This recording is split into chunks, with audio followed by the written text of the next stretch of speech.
Okay, I'm trying to work on the deck outside of our bedroom here, and this isn't like a normal deck because this is right over the pump room, so everything here is, you know, solid as can be. It's a floor. I did slope this. I think I did a 2-inch slope maybe. I don't want to use the fasteners and everything and have gaps in between my boards, so what I've come up with is I found a piece of rubber that will fit inside that groove, and then the other one will fit up against it, and that hopefully will create a bit of a water seal there. But that means I have to put screws in through the surface instead of clips or anything through the side. And I did 2 real quick, and what I'm discovering is it's just pushing up the material around it. This one's really bad. So I've never installed one of these decks before. I could be doing it completely wrong. I know that, you know, typically they use clips and things like that that are hidden fasteners and all that. But I just can't do this because I want to prevent as much water from getting onto the deck surface as I can. Well, I thought I'd take a shot at getting a couple of these boards put together, just with the rubber seal in between them. And it wasn't working out very well. I went ahead and had to take a rubber piece out and then cut a chamfer down it. Hope that would slide in. Tried some KY. That actually helped quite a bit, but it's still not going in as easy as I would like it to. Right now, right there is binding up on me. And I can't get a good way to whack it with the rubber mallet. You can see all the little marks down along the ground here where I was trying to smack it, but I don't want to use something hard and then it breaks an edge or something like that. But the mallet's too big and I can't crank it up or anything, so I'm just going to relax and listen to cicadas and think about this for a while. Alright, we'll see if this works. So I had a file, and I was using the hammer to knock that through the groove just to kind of clean any gunk out, and then I realized that this is the same width of the groove, and then actually got stuck in a tight spot right here where all this gunk's at, and it snapped off. So after cussing for a little bit, I didn't throw anything. After cussing a little bit, I got all these tools to get the piece out that was stuck in there, and I thought, well, I'll bring some drill bits. Maybe I can use a drill bit to go up and down. And then I had the tip of the file, and I thought that's perfect, and it did. It worked great. So I went ahead and already did this side just to make sure it slipped in there as far as it can go. I'll go ahead and blow this off, and hopefully it will actually fit now. Well, that actually worked pretty darn good. Still had a snag here or there, but nothing too major. And I got these about as close as I can get them. I'll knock them in a little more before I screw them together. I'm trying to prevent any water from getting through this crack and resting on my subfloor here. And I do have ice and water barrier, or whatever you want to call it, and it seems to be holding up just fine. This little water right there, that's from the dew from last night. That's how far the dew came in. And usually when it rains, this is about how far the rain comes in as well. Excuse me. Unless we have like a really big rain, then sometimes it'll get up to about right there on that corner. So most of this is never going to see a drop of water unless someone spills a margarita out here or something. Well, we're a few days later, and I had a heck of a time trying to find any screws that would work. So these are called truss head screws, and I couldn't find brown. I found black and gold, but the black wasn't quite what I wanted either. So I was hoping these were going to work. They're not quite gripping as much as I wanted to. I mean, they should be sticking out.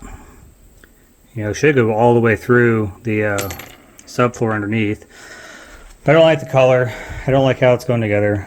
But it is what it is. We'll get used to it. We'll probably end up putting a rug or something out here anyways. So putting those, kind of routering out, I guess, those little groove part of the board worked really good. I was able to get these next 2 boards in really easily. So I'll go ahead and hopefully knock the rest of this out.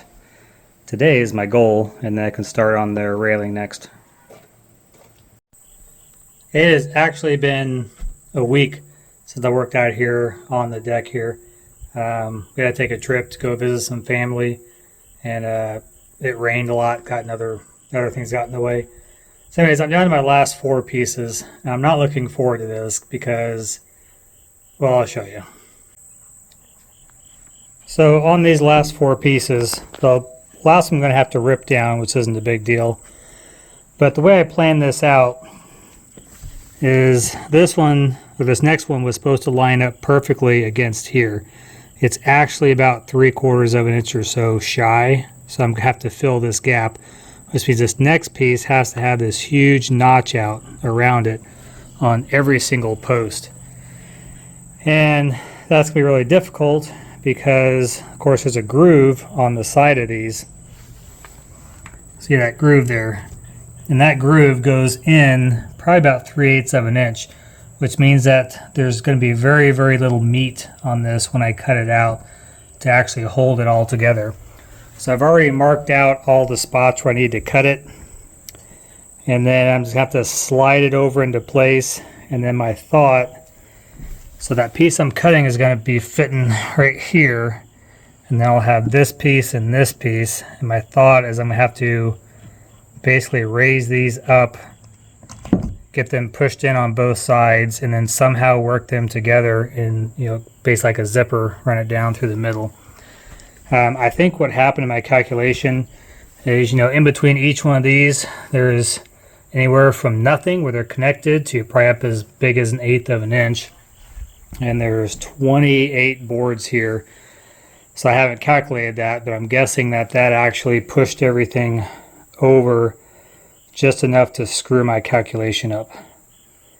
I originally thought about starting on this side and then working back this way, but then the problem is I would have this little sliver of a piece in there, and then I have to figure out how to get that in there. So I thought, if it ends up over here, at least this should be okay, but it's not okay and it kind of sucks.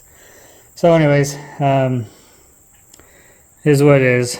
I'm probably going to get pretty frustrated with this, but nothing else I can do but move forward. Well, it actually went better than I thought, easier than I thought anyways. Now I've just got to get this down without breaking it, because right there is my weakest point. Stacked up a couple blocks there to make this level so it's not bending as much. This will either work or be an epic fail here in about 3 seconds. Get this off without breaking it. Oh, it's bending. Okay.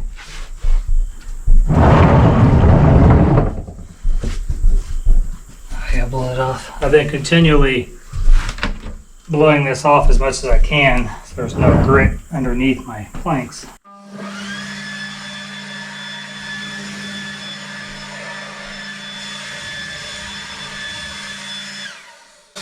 I'll be walking around and have it crinkling under my feet.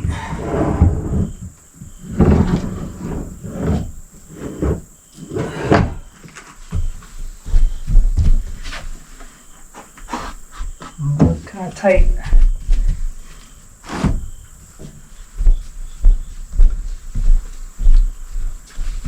I did switch to a metal hammer. I found it doesn't really damage it at all.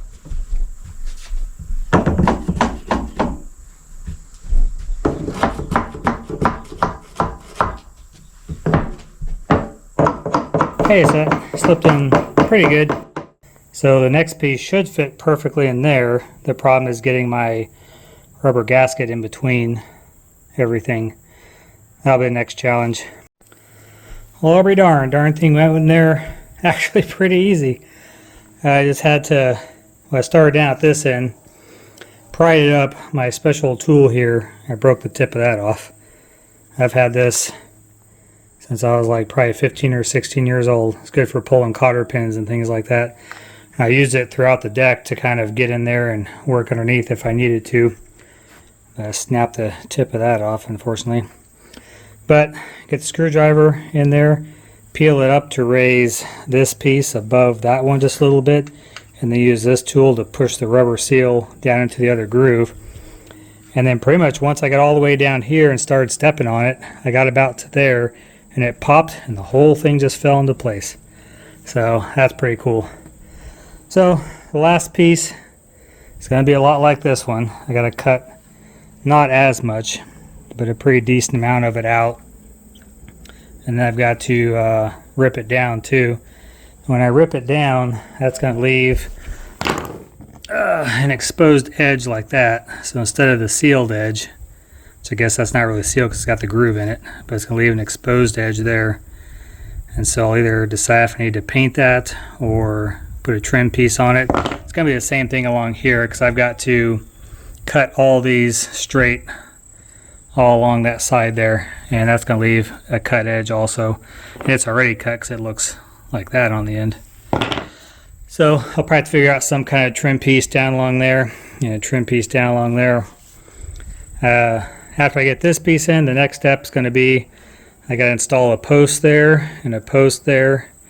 I've got to change out that piece for one thicker so that it goes all the way to the end here. This will work, but then I've got to figure out how to trim this weird angle out.